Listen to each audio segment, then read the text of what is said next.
Hello friends, welcome back to the lecture series on forming and shaping in the subject of automotive manufacturing process and technology. This is lecture number 7. In the last lecture, that is in lecture number 6, we had already seen how an rolling operation has been done, how spinning operation has been done. We had also seen various types of press and the press tools. Basically, press is a machine in which all these different kind of metal stamping processes are being carried out. So now let us move ahead and start our new lecture, that is lecture number 7. In this lecture we will be studying about extrusion process, metal extrusion process. It is basically a metal forming process in which your workpiece is forced to flow through the die to reduce its cross section or to convert it into a desired shape. Do not get confused with the drawing operation here, because as per the definition it seems that this is the same definition of the drawing which is available to you, drawing a shallow drawing or cup drawing or that kind of thing. But no, in that process you used to pull the workpiece. Here in the extrusion process you are going to push the workpiece. Okay, so if you see the diagram which is available on the left side here, in the drawing operation pulling force was available on the front side of the workpiece, but here the pushing force is available on the back side. Okay, so this is what the major difference between the drawing operation, metal drawing operation, and a metal extrusion operation. Okay, so it is basically used to go for manufacturing of pipes and steel rods. Okay, their tensile force was available to us. Here, the workpiece is on compressive forces are available to us. There is a mention of drawing difference also. You can see here, drawing process, except drawing process uses tensile stress to extend the metal workpiece. Here you are available with the compressive force. Okay. So this compressive force allow very large deformation as compared to the drawing for a single pass, and some of the common metals which are extruded are plastic and aluminium. So in automotive engineering field we use variety of components uh, uh, which can be drawn or extruded. Here in other you can say fields also, you can see the example application example on the right side in this picture. The center part shows you, the center picture shows you the difference between an extrusion process and a drawing process here. So these are the dies, both remains the same. The only the difference lies is the angular, you can say, orientation of the die and the force in which direction it has been applied. So in extrusion it has been, this has been pushed, whereas in drawing it has been pulled. Okay, so this is what the major difference between extrusion process and a drawing process. Now coming to the working principle of the extrusion process, here you are available with the piston plunger kind of arrangement which will help you to apply the compressive load.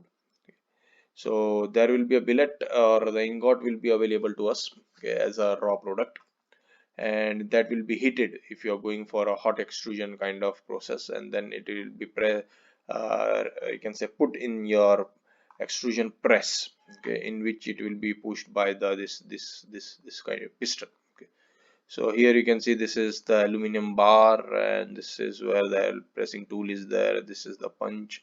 Hydraulic oil pressure will be available from the back side, and you will be getting your workpiece. So the die has a small opening of the required cross section, and the high compressive force allows the work metal to flow through this die, and it will help you out to convert the shape. So more or less the working principle remains same as that of the drawing operation. The only thing is the way you are applying the load here. So if you need to categorize the extrusion process, it can be categorized based on two different parameters. So first is direction of flow of metal, okay, and second one is depending on the working temperature. So direction of the flow, there are three categories, that is direct extrusion or indirect one or the hydrostatic one, whereas as per the working temperature you are available as a cold working or hot working, okay, that is cold extrusion or hot extrusion. Let us see one by one what are these things look like. So as per the flow of metal, direction of the flow of metal, there is first thing is the direct extrusion, that here the metal is forced in the direction of the feed punch. Okay, so the punch moves towards the die extrusion. So here you can see this is the die. This is the small cross section of the opening of the die. This is the punch or the ram which is pushing the billet here, and this billet will be passing through this small cross section, and it will coming out as the final product or extruded product. So this kind of extrusion process is called as the direct extrusion process. Second one is the indirect extrusion process. Here the direction of the metal flow is opposite to that of the punch or ram or plunger. Okay, so the die is fitted on the opposite side. So what is happening is here things are completely closed. This is what the die. Here is what the cross section is available to us. This is the force or the direction in which punch or ram will be moving. Once it gets in this direction, it will start pushing the metal or the billet which you have already mounted, and as the things are closed here, so metal will flow back. Okay, and it will again pass through this cross section, and this will be your extruded component. Okay, so this is what is called as your indirect extrusion process. That means the direction of die your punch is opposite to that of the flow of your extruded part. Okay, so the metal is allowed to flow through a small annular space between the punch and the container. Okay, so this is what is your indirect extrusion process. So as per the difference, material must slide along the chamber wall in your direct extrusion, which is also called as forward extrusion. And in indirect extrusion or back extrusion, material does not move but die moves. Okay, so this is what the first difference. If you see here, the die is again a integrated part of the punch here. Okay, so this whole setup will be moving, and there will be restriction available on this end, so automatically the metal has to flow somewhere, and the only opening which is available to us is at the center. Okay, so this will move in this direction. Okay, so this is what the indirect extrusion process. Second is high friction forces are available in your direct extrusion process, whereas low friction forces are generated as the mass of the material is not moving, only the plunger and the die setup is moving. High extrusion forces are required but mechanically simple and uncomplicated. Here 20 to 30% less extrusion forces are required, but a hollow ram is required, which is a limited application, and it generates a kind of complexity. So scrap is high in this. 18 to 20% high scrap is available. Here only 5 to 6% of scrap is available. Okay, so these are what the differences between the direct and indirect extrusion process. The third category of the extrusion is hydrostatic extrusion, where a fluid pressure is being used, and this fluid pressure is used. You can see in the diagram, the friction is eliminated. You can see in the differences we had seen that no doubt some here in the direct you are available with the high friction, here you are available with the less friction, but here you can eliminate even that small amount of friction also with the help of using of the liquid. So friction is eliminated because there is no contact between the billet and the cylinder wall or the plunger. If you see in the diagram, there is no contact is available between this container wall or this piston with the direct contact with your this billet. Okay, there is no direct contact is available, so friction force is not available to us. So liquid is filled between the billet and the plunger. So this is the area where liquid is being filled. The plunger applies force. This is the plunger or ram which applies the force on the liquid, and this liquid then applies the force on this billet, and this then pass through the die opening.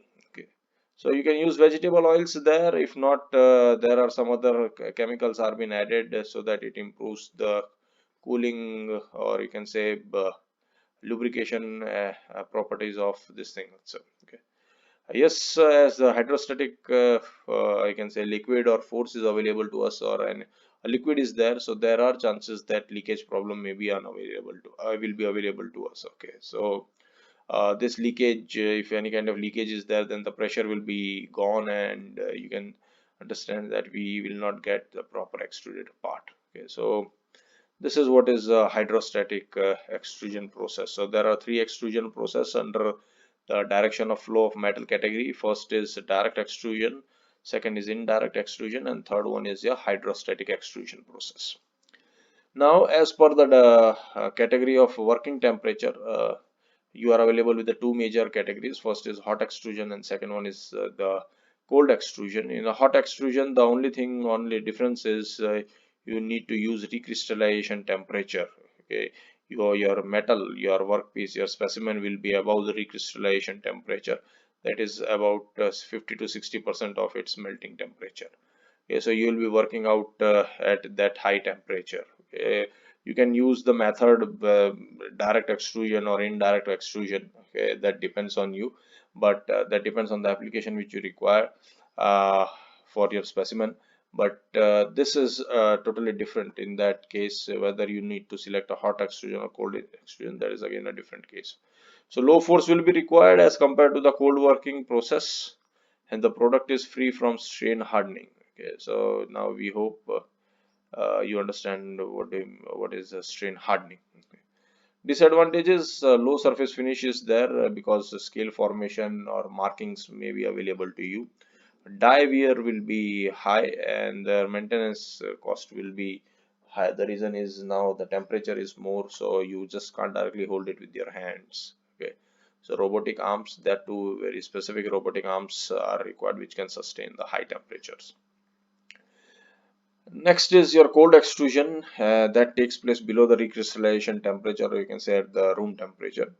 Its benefits are mechanical properties are good, surface finish is good, extrusion doesn't take place, which is the case in your hot extrusion, where if oxygen is getting reacted because temperature is available, air may get you can say mix up with your, if moisture is available, then hydrogen and oxygen may get separated, and oxides may get form on the surface of your metal during cooling process. So that kind of problem is not available in cold extrusion because temperature is not available. Second is the disadvantage is high force is required, and the product is accomplished with the strain hardening. So this strain hardening can be an advantage as well as can be disadvantage to us. If strain hardening is taking place up to certain limit, then it is good for the component because it is increasing the strength of that component. But if it is beyond certain limit, then it is creating a problem, especially in the processes like drawing and extrusion, where the malleability and the ductility should be high, otherwise you will not be able to deform your components. Okay, so there strain hardening may create a problem, so that's why it is placed under the disadvantage part. Yep. So this is what the difference between cold extrusion and hot extrusion. Better surface finish and lack of oxide layers are available here. Oxide layers may be available to us. Dimensional tolerances can be controlled here. Machining or very little machining is required. That is, the secondary operation is very less required. A dimension control not comparable with the cold extruded products. Production rate is very low here. Production rate is high here. Force is required to deform will be very high in the cold extrusion process. They will be very less in your hot extrusion process. Mechanical properties can be improved due to strain hardening, but that is again we had already discussed. You can't go beyond certain limit, otherwise it will not get deformed. Okay, so since the processing is done at recrystallization temperature, strain hardening will not happen in your hot extrusion kind of process. Tooling are subjected to very high stress because it is a cold extrusion part, and apart from it, strain hardening is also going on together. Tooling is subjected to high stress here also, but apart from that, there is one more parameter, that is high temperature, because you are going for a high hot extrusion. So, but the stresses are not as high as the cold extrusion here, but yes, temperature is again, it can create a problem. So tooling stresses are lower as compared to the cold extrusion part. Here tooling stresses are high. Okay. The stress which I was talking about previously, it was the complete average stress which is available on both the machine as well as the tooling in all the components. Here we are just specifying tooling stress. That is the stress which is available on the tool. Okay, so here in cold extrusion it will be high. In this thing, hot extrusion, it will be less, because temperature will help you out in that. Lubrication is crucial here. Lubrication is also crucial here, but here the crucialness of the lubrication is very important here, or it becomes very crucial here. The reason is high temperatures are available, so there are chances that if the ingredients of the lubrication are not good, then they may react with your metal, with the specimen, and oxidation may start there. Okay, so lubrication is always an important part, whether you are going for a hot one or a cold extrusion. So some of the applications of the extrusion process, that are tubes and hollow pipes, aluminum or extruded components are highly used in your structural industries. You may see that all the window pans and door pans are, or you can say some of the modular furniture which you make in your houses, they are all extruded components framework, and they are made with the help of this extrusion processes. Okay. In automotive industry also, this is playing a very important role, and plastic extrusion is a very common, you can say, method for plastic products. You can make toys, or you can make all other household, you can say, components, uh, utensils with the help of this. So you can see there are some of the pictures are shown here which give you the example of the complex extruded products. Here you can see the designs, they are very complex, and it will not be possible for any other method to make such kind of design. Machining is not an, you can say, you take a billet and then go on machining these gaps and these voids or these channels. So it will be very much difficult. Even tooling will not be available to us. So rather than going for that kind of operation, it's better you go for extrusion operation. Okay. So what are some of the characteristics of the extrusion process? We have already discussed major of them, and let us re-revise them. So the complex cross sections can be easily created. A uniformity will be maintained here through the entire length of the product. But here some of the important parameters you need to take care is, that is design, extrusion ratio, the billet temperature if you are going for a hot working kind of thing, lubrication, and the extrusion speed. Is again, these are 4 to 5 important parameters which you need to take care of, and otherwise there can be a problem available to you in your final extruded product. It can be generated, it can be created hot and cold, elevated temperature in order to reduce the extrusion force. So the hot extrusion is done to reduce the extrusion force, and it improves the ductility. Low cost due to reduced raw material wastage and high production rate is there. Brittle material can be deformed without tear in this. Parts are formed, have excellent surface finish. Okay. Metal extrusion, it tends to produce or provide elongated grain structure in the direction of the flow of the material. So the minimum wall thickness can be equivalent to 1 mm aluminum and 3 mm steel. You can easily extrude, or you can generate in this extrusion process. Okay, so these were some of the characteristics of extrusion process, which is a very important process in industries. Okay. Now the next topic is forging. So forging is basically the deformation of the metal under the compressive load. Okay, and that compressive load is not in one go, it is continuously available. That is what is written here, that there are repeated blows are available, so that your metal can be deformed in a particular shape. It can be carried out again hot or cold. So hot forging is done above recrystallization temperature. All the hot things, hot processes are done above the recrystallization temperature, which can be up to 0.6 Tm, that is the melting temperature of that particular metal. Second is, you can use a warm forging, which temperature ranges from 0.3 melting temperature to 0.5 melting temperature of that particular specimen. And then there is a completely cold forging, where it is done at room temperature.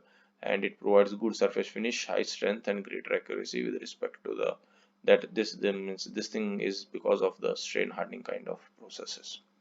So typical applications are you can manufacture bolts, discs, gears, turbine disc, crankshafts, connecting rod, valve bodies, small components for hydraulic circuits. Okay, so here you can see there is a punch and die kind of things are available to us, which is closed here, and when you by the continuous blows, repeated blows, after repeated blows, the shape will be available to us. Okay. So these are some of the tools which are used in forging operation. There can be a different kind of hammers and tongs are there, different kind of but the major important thing is anvil. This component is very important component because by keeping material here, you can I can say bombard it with the help of different kind of tools which are available here. So these are some of the toolings for the forging process. Now let us see one by one the different kind of forging processes. So one is open die, second closed die, third is drop one, and the fourth one is the roll forging. There will be different type of forging processes throughout the industries, but as our course is limited to this four things, so we will be working on or we will be discussing about only these four forging processes. So first one is the drop forging. So drop forging means the dropping of the hammer, continuous hammer which is linked with the punch is continuously bombarding on the anvil on which the workpiece is available to us. Okay. So the die refers to the surface that comes in contact with the metal. So here you can see there is a hammer available, it is connected to the punch, and you can see this is the die with the particular shape of the workpiece you want. So this hammer will continuously hammer it. Okay, and after a certain period of time you will get this, you will achieve the shape of the final product which you want. Okay, so this drop forging can be of two types. It can be an open die drop forging, or it can be a closed die forging. Okay, so dies are typically flat in shape with some distinct shape surfaces are there. So if let us say you require a very specific kind of shape, then you need to customize your die in that case. Okay. So open die forging, here you are not available with the lower die. If you see, if you see in this diagram, there is a particular shape of the die is available here because we want this kind of product. Okay, this shape of the product. But in open die forging, no such die is available. It is just a flat plate or flat base is available, or anvil surface is available, and then the hammer from the top or punch from the top, it simply drops and hammers the surface of the specimen. Okay, so it is also called a smith forging or free forging, and the hammer strikes and deforms the metal which is available on the stationary anvil. Okay, so the metal is never confined into the dies, it is allowed to move here and there. It is the duty of the operator to rotate it, to turn it, depending on the requirement of your workpiece. Okay, so it is operator's responsibility to orient and position the metal. So flat dies are basically used without any surface changes or orientations. It is just a flat base where you are keeping your this thing workpiece, and from the top hammering is going on. Okay. So some of the advantages are that better fatigue resistance and strength will be available to us. This is an open die. Reduces chances of errors. Microstructure will get better fatigue. Continuous grain flow will be available, that too along with the reduction in the size of the grain, that is you will get a finer grain, and it is economical to use this kind of forging, open die forging. So here you can see the example here. This is the holder in which your workpiece has been holded, and this thing is the punch where it is constantly bombarding. Okay, so here again you can see it has been bombarded from the top. Okay, so the metal, the workpiece is heavy, so it is holded in a crane here, and this is the punch available to us. Next is a closed die forging, which you have seen in the first you can say slide. That is what is your previous slide. It is your closed die forging. It is also called as impression die forging. That is the impression which is available to us on the die, is that impression is been embossed on the surface of your workpiece. Okay, so here you can see this is what the workpiece, the initial you can say square slab, or you can say bloom or billet is been placed here, and this is the die. You can see the shape of the die is at this point is in this form. Okay, so when the hammer comes from the top, it will continuously bombard it, continuously hammer it, pressure will be applied, and then this is what the shape you will get. This is what the final product. So you can see the final product shape and the die shape are same. Okay. So the closed die forging is also called as impression die forging. The metal is placed in a die and attached to the anvil. Okay.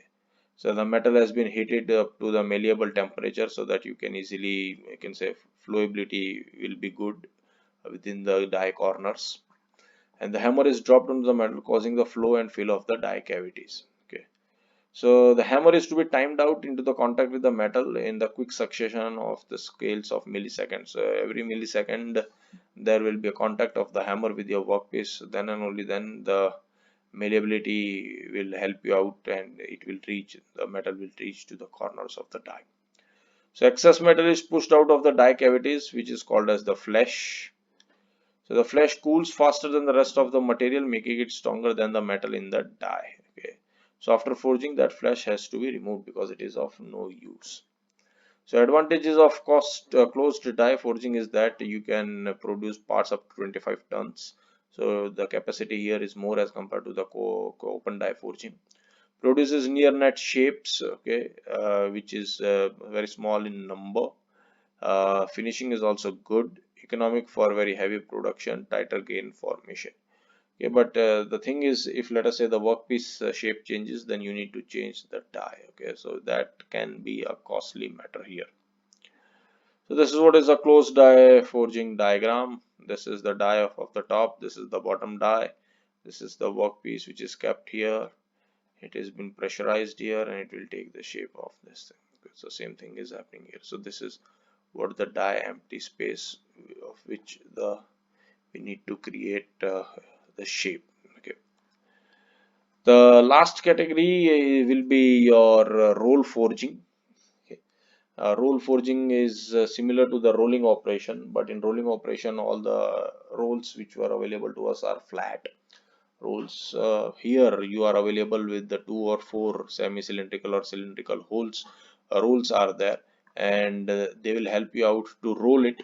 The workpiece, it will help you out to roll, and the shape which is available to us, that shape will be embossed on the workpiece. Okay, so here you can see the shape which is available on this roll is now available here. Okay. So this works to reduce the thickness and increase in the length. The heated bar, this has to be heated up to the malleable temperature. It is passed between the two rolls, each containing one or more shaped grooves. These are the grooves which are available to us. Container shaped grooves are there, and is progressively shaped as in the rolled through the machine. So one rolling, second rolling, third rolling, that is what is called as draft. First draft, second draft, third draft. Okay. So depending on your requirement, you will follow these things. So this process continues until the desired shape is been achieved. So you will pass it as number of times until your desired shape is achieved. So it produces no material waste, creates a favorable grain structure, reduces the cross-sectional area, and produces tapered ends. Okay, so the ends may be tapered because the rolling force, or you can say the rolls are applying force. So once the ends, that is this end first, it enters, and this the exit end, the end here, when it comes, the pressure is still available to us. So there are chances that some amount of taper may be available to us at this end. Okay. So this is what the roll forging. So here round bar has been moving out, and here you are available with the rectangular bar which is coming up. Okay. So this ends your unit number 3 as well as our lecture number 7. Your complete unit 3 has been covered in 7 lectures. Okay, so study them well. Try to understand all the processes, metal stamping processes. Okay, and in case of doubts, try to relook into the, you can say, diagrams and the material which is written in the slides. Okay, and if still the doubts are not solved, you can just contact me. Okay, so thank you very much, and look out to another videos.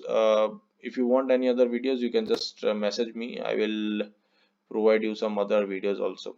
What I will be doing is I will be creating a video of this complete PPT, and I will be putting it as a lecture number. I will not put it as lecture number. I will put it as a complete video, simple with the name as the PPT only. Okay, so this whole complete PPT will be available in one video only.